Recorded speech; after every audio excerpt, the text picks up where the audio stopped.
مذاق مت اڑاؤ میرے بھائی کے ساتھ۔ ایک مرتبہ حضرت عائشہ رضی اللہ تعالی عنہ نے حضرت صفیہ، ان کی ہائٹ کچھ کم تھی، ان کا ایسے ہی مذاق اڑا دیا۔ ہمارے انسانی فطرت ہے نا، کسی کی ہائٹ کم ہوتی ہے لوگ اس کو نٹوا نٹوا بولنے لگتے ہیں، ہمارے نہیں بولنا چاہیے، بچنا چاہیے۔ آپ نٹوا نٹوا کہہ رہے ہیں، اس کا مطلب آپ کو اپنی لمبائی اپنی ہائٹ پر غرور ہے، یہ پسند نہیں اللہ تعالیٰ۔ اب وہ مذاق اڑایا حضرت عائشہ نے حضرت صفیہ کا، اللہ کے نبی نے سن لیا، حسبک من صفیہ کذا و کذا، اے عائشہ تو نے صفیہ کے بارے میں ایسی ایسی بات کہی ہے، لو مزجت بماء البحر لمزجته، اتنی کڑوی کسیلی بات تو نے کہی ہے، اگر سمندر کے پانی میں ملا دی جائے تو سارا سمندر کا پانی خراب ہو جائے۔ تو میرے بھائیوں، اللہ کہہ رہا ہے خبردار کسی کا مذاق نہ اڑاؤ۔ یہ چوتھی چیز ہوگی، مذاق نہ اڑاؤ۔ اچھا مذاق آپ کس چیز کا اڑائیں گے؟ شکل کا اڑائیں گے، چہرے کا اڑائیں گے، پیسے کا اڑائیں گے؟ اللہ تعالیٰ نہ پیسہ دیکھتا ہے، نہ چہرہ دیکھتا ہے، نہ شکل دیکھتا ہے۔ اللہ کیا دیکھتا ہے؟ ان اللہ لا ينظر الى صورکم واجسامکم واموالکم، اللہ تعالیٰ تمہاری شکلوں کو نہیں دیکھتا، تمہارے جسموں کو نہیں دیکھتا، تمہارے مال کو نہیں دیکھتا، ولکن ينظر الى قلوبکم واعمالکم، اللہ تعالیٰ تو تمہارے دلوں کو دیکھتا ہے، تمہارے عمل کو دیکھتا ہے۔ اللہ تعالیٰ کے دل دیکھا جائے گا، اس کے عمل دیکھا جائے گا۔ تو یہ ہو گئی آپ کی چوتھی چیز کہ خبردار کوئی کسی کا مذاق نہ اڑائے۔ پانچویں چیز ولا تلبزوا انفسکم، اور خبردار کسی کو تانے نہ مارا کرو، تانا نہ مارو، زبان سے اشارے سے کسی کو تانا مت مارو، یہ جہنمیوں کی نشانی ہے تانا مارنا۔ وَيْلٌ لِكُلِّ هُمَزَةٍ لُمَزَةٍ الَّذِي جَمَعَ مَالًا وَعَدَّدَ يَحْسَبُ أَنَّ مَالَهُ أَخْلَدَ، بربادی ہے، جہنم ہے تانا مارنے والے کے لیے، کسی کے اوپر الزام لگانے والے کے لیے، کسی کے اوپر تانا کرنے والے کے لیے۔ تو تانا مت مارو۔ اس کے بعد چھٹی چیز وَلَا تَنَابَزُوا بِالْأَلْقَابِ، اور کسی کو برے لقب سے یاد نہ کرو۔ کوئی پہلے شراب پیتا تھا، اب توبہ کر لیا، اب اس کو کہتے ہیں ارے یہ تو پیکڑ تھا، شراب پیتا تھا۔ نہیں، ایسا نہیں بولنا چاہیے۔ کوئی پہلے تمباکو کھاتا تھا، گٹکھا کھاتا تھا، آج بیچارہ نیک ہو گیا، سدھر گیا، اب آپ کہہ رہے ہیں ارے یار چلو دادا بات میں بتاؤ تم بہت گٹکھا کھاتے تھے۔ اس طریقے سے کسی کی پچھلی زندگی کا نام لے کر کے اس کو تانا مارنا یہ صحیح نہیں۔ ابو جہل بہت بڑا ظالم تھا، اس امت کا فرعون کہا اللہ کے نبی نے اس کو۔ ابو جہل کا بیٹا، نام نوٹ کر لو، بچہ پیدا ہو تو یہ نام رکھ دینا، الٹے سیدھے نام مت رکھا کرو، اکرمہ نام۔ ابو جہل کے بیٹے کا نام اکرمہ تھا اور وہ مسلمان ہو گئے، صحابی ہو گئے۔ ایک مرتبہ حضرت اکرمہ آتے ہیں، کچھ صحابہ ان کو دیکھ کر کے کہتے ہیں ارے یہ تو ابو جہل کا بیٹا ہے، اس امت کے فرعون کا بیٹا ہے۔ اللہ کے نبی کے کانوں میں وہ یہ آواز پڑ گئی، آپ نے کہا خبردار خبردار، کیا تم نے قرآن کی یہ آیت نہیں پڑھی ہے وَلَا تَنَابَزُوا بِالْأَلْقَابِ، خبردار کسی کو برے لقب سے تم یاد نہ کرنا۔ ایک مرتبہ اللہ کے نبی گھر آئے، آپ کی بیوی صفیہ رو رہی تھی، آپ نے پوچھا صفیہ کیا بات ہے، کیوں رو رہی ہو؟ کہا اللہ کے نبی مجھے آپ کی دوسری بیویاں کہتی ہیں میں یہودی ہوں اور یہودی باپ کی بیٹی ہوں۔ اے اللہ کے نبی میں تو آپ کی بیوی ہوں، میں تو آپ کے اوپر ایمان لے آئی ہوں، اگر میرا باپ یہودی تھا اس میں میرا کیا قصور ہے؟ آپ کی بیویاں مجھے یہودی کہتی ہیں، یہودیوں کی اولاد کہتی ہیں۔ آپ نے ان کو تسلی دی، آپ نے کہا اے صفیہ ایسی کوئی بات نہیں ہے، تم تو حضرت ہارون کی بیٹی ہو، تم لوگوں سے کہہ دیا کرو میرے باپ تو ہارون ہے، میرے چچا تو موسیٰ ہیں، میرے شوہر تو محمد رسول اللہ ہے، میری تو تین نبیوں سے رشتہ داری ہے، میرا باپ بھی نبی ہے، میرا چاچا بھی نبی ہے، میرا شوہر بھی نبی ہے، یہ مقام تو میری بیویوں میں کسی کو حاصل نہیں ہے جو مقام تم کو ملا ہے صفیہ۔ وَلَا تَنَابَزُوا بِالْأَلْقَابِ، خبردار کسی کو برے لقب سے یاد مت کرو۔ تو یہ ہو گئی آپ کی چھ۔ اس کے بعد اللہ فرماتا ہے ساتویں چیز یا ایھا الذین آمنوا اجتنبوا کثیرا من الظن، اور اے ایمان والو بہت زیادہ لوگوں کے بارے میں گمان مت کیا کرو، اپنے من سے اندازہ نہ لگایا کرو، اپنے من کی کھیر نہ پکایا کرو۔ ان بعض الظن اسم، جب تم گمان لگاؤ گے تو بہت سارے گمان گناہ بن جاتے ہیں۔ گمان مطلب بدگمانی مت کیا کرو، بدگمانی مت کیا کرو، اپنے من سے کسی کے بارے میں فیصلہ مت کیا کرو۔ ایک صحابی اللہ کے نبی کے پاس آیا، کہا اے اللہ کے نبی، میں گورا، میری بیوی بھی گوری، بچہ کالا پیدا ہو گیا، اے اللہ کے نبی مجھے ایسا لگ رہا ہے میری بیوی نے میرے ساتھ غداری کی ہے، بے وفائی کی ہے، اپنی بیوی کے اوپر شک کر رہے ہیں، اپنی بیوی کے اوپر بدگمانی کر رہے ہیں۔ اب ذرا اللہ کے نبی کا جواب سنو۔ آپ نے پوچھا کیا تمہارے پاس اونٹ ہے؟ کہا اے اللہ کے نبی میرے پاس بہت اونٹ ہے۔ آپ نے فرمایا کس رنگ کے اونٹ ہے؟ کہا اے اللہ کے نبی سب سرخ رنگ کے، لال والے اونٹ ہیں، سرخ والے اونٹ ہیں۔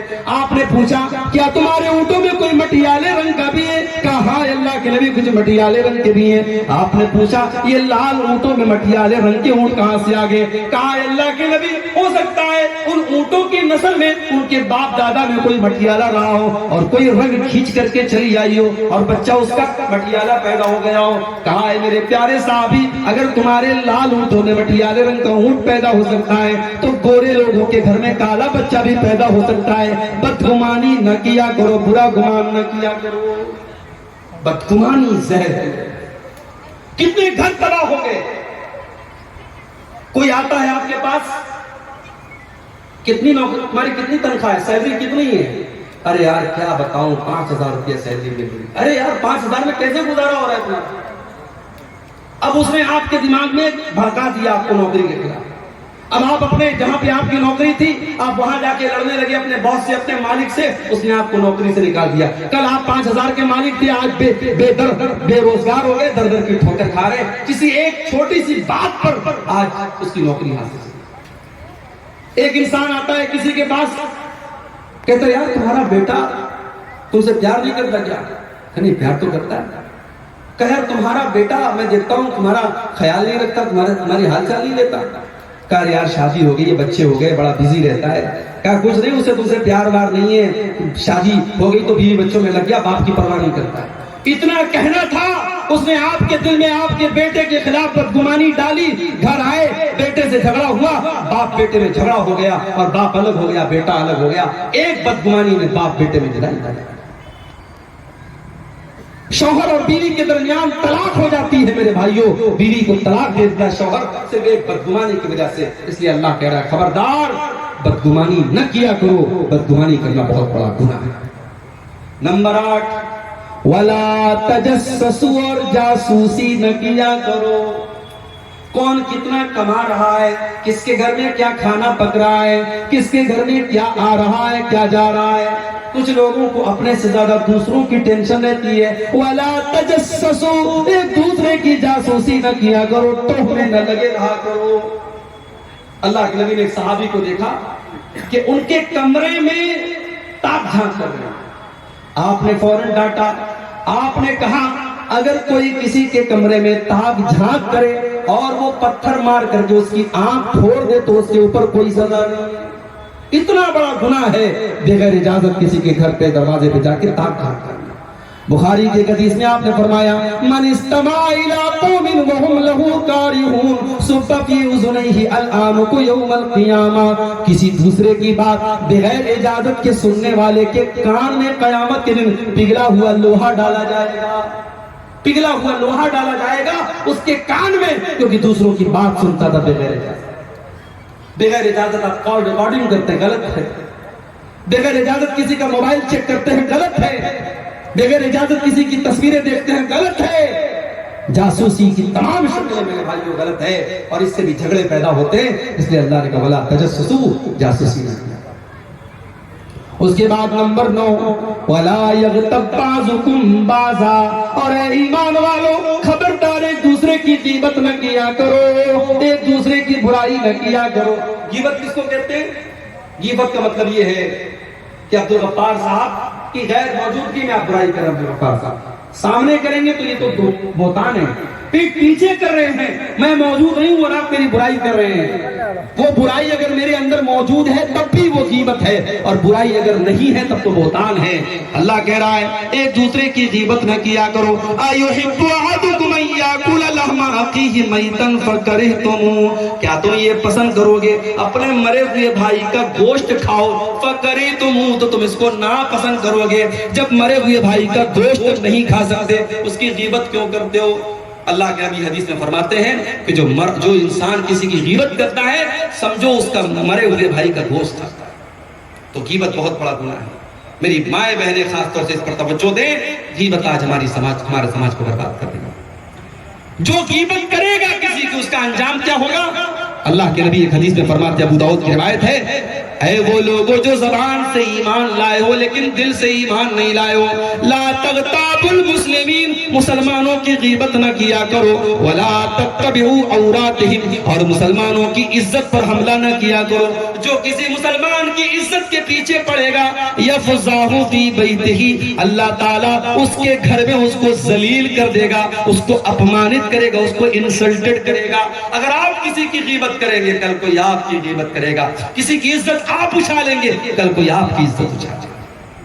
تو غیبت مت کرو. اب یہ 9 چیزیں ہو گئی. ہمارے شیخ نور محمد خاطر صاحب بنگالی وقتہ بھی تشریف لا چکے ہیں. آخری چیز 10ویں چیز میں بیان کر کے بات کروں گا.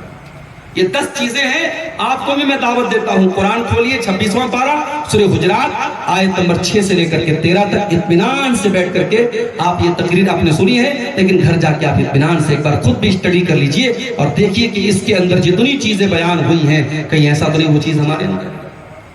10ویں چیز کیا ہے؟ برادری بات. میں انصاری ہوں، میں شیخ ہوں، میں سید ہوں، میں شیر صاحب آبادی ہوں. ٹھیک ہے بھائی، تم ہو شیر صاحب آبادی، تم ہو انصاری، تم ہو شیخ، تم برادری، تم اپنی برادری پر ٹھیک ہے. تمہیں خوشی ہے اپنی برادری پر تم ناز کرتے وہ بھی ٹھیک ہے، مگر کسی دوسری برادری کو حقیر سمجھنا اور یہ سوچنا کہ صاحب میں تو اس سے اعلیٰ ہوں، میں اس سے اتم ہوں، میں اس سے اچھا ہوں، I am better than him، یہ غلط ہے. کوئی برادری کی بنیاد پر اونچا اور نیچا نہیں. یا ایہا الناس انا خلقناکم من ذکر و انثی وجعلناکم شعوبا وقبائل لتعارفوا. اے لوگو تم سب ایک ماتا پیتا کی، ایک آدم کی، ایک حوا کی اولاد ہو. تمہاری برادریاں ہم نے بنائی، تمہارے قبیلے ہم نے بنائے. لتعارفوا، تاکہ پہچان بن جائے. یہ شیر صاحب آبادی ہے، یہ شیخ ہے، یہ انصاری ہے، یہ فلاں یہ فلاں ہے. یہ پہچان کے لیے بنایا تھا، یہ تکبر کرنے کے لیے، اہنکار کرنے کے لیے نہیں بنایا تھا. بہار میں ایک جگہ ہے دربھنگا کے قریب میں، گاؤں کا نام میں بھول رہا ہوں.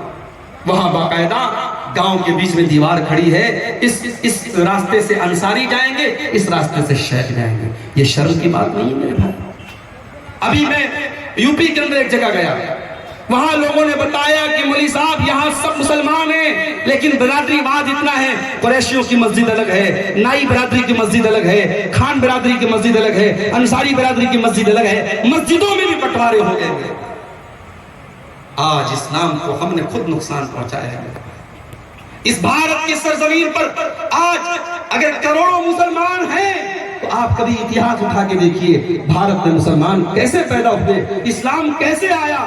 جب عرب سے لوگ بزنس کرنے یہاں کے بھارت کے بندرگاہ پر اور سمندر کے راستے یہاں کے ساحل پر اترے تو بھارت میں بہت چھوا چھوت تھی. بھارت میں اونچی برادری کے جو غیر مسلم تھے نیچی برادری کے غیر مسلم کو اپنے ان کے شریر کو اپنے شریر سے ٹچ ہونے نہیں دیتے تھے، اپنی چارپائی پر ان کو بیٹھنے نہیں دیتے تھے. ان کے پانی پینے کا گلاس الگ تھا، ان کا کھانا کھانے کا برتن الگ تھا. جب مسلمان یہاں آئے انہوں نے کہا کلمہ پڑھ دو، اسلام لے آؤ.